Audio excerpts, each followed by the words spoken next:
Continue d'obéir, continue d'avancer, continue de faire ce que Dieu nous demande, même sans rien voir. Eh bien, voici le principe de la foi. C'est ce qui a renversé la muraille de Jéricho. Bonjour à tous et bienvenue dans votre booster de foi. Notre méditation aujourd'hui se trouve dans Josué chapitre 6 au verset 12 jusqu'au verset 20. Josué se leva de bon matin et les sacrificateurs portèrent l'arche de l'Éternel. Les 7 sacrificateurs qui portaient les 7 trompettes retentissantes devant l'arche de l'Éternel se mirent en marche et sonnèrent des trompettes.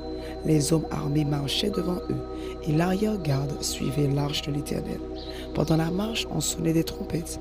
Ils firent une fois le tour de la ville. Le second jour, puis ils retournèrent dans le champ. Ils firent de même pendant 6 jours. Le 7e jour, ils se levèrent de bon matin, dès l'aurore, et ils firent de la même manière 7 fois le tour de la ville. Ce fut le seul jour où ils firent 7 fois le tour de la ville. À la 7e fois, comme les sacrificateurs sonnaient des trompettes, Josué dit au peuple, « Poussez des cris, car l'Éternel vous a livré la ville.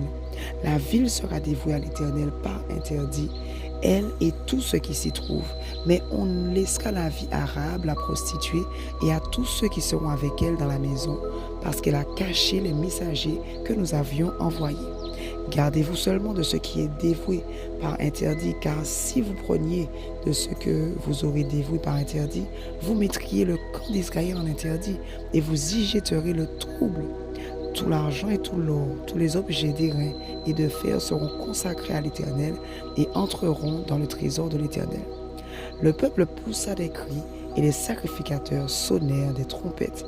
Lorsque le peuple entendit le son de la trompette, il poussa un grand cri et la muraille s'écroula. Le peuple monta dans la ville, chacun devant soi, et s'emparèrent de la ville.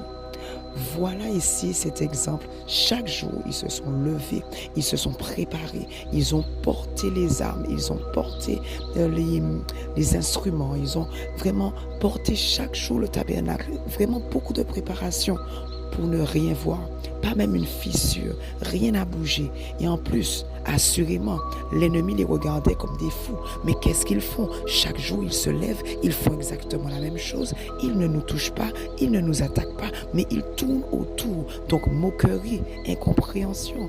Et ils continuent chaque jour, sans rien voir. Pendant plusieurs jours, ils continuent simplement d'obéir à Dieu sans voir une seule fissure sur la muraille.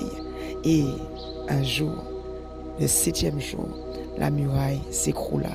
Donc toi qui as des combats, le Seigneur te demande de faire des choses, c'est difficile, mais continue à le faire, même lorsqu'on te dit mais tu es fou, mais tu vois que ça ne marche pas, il n'y a même pas une fissure même dans ton combat, donc continue, parce que c'est justement ça la foi.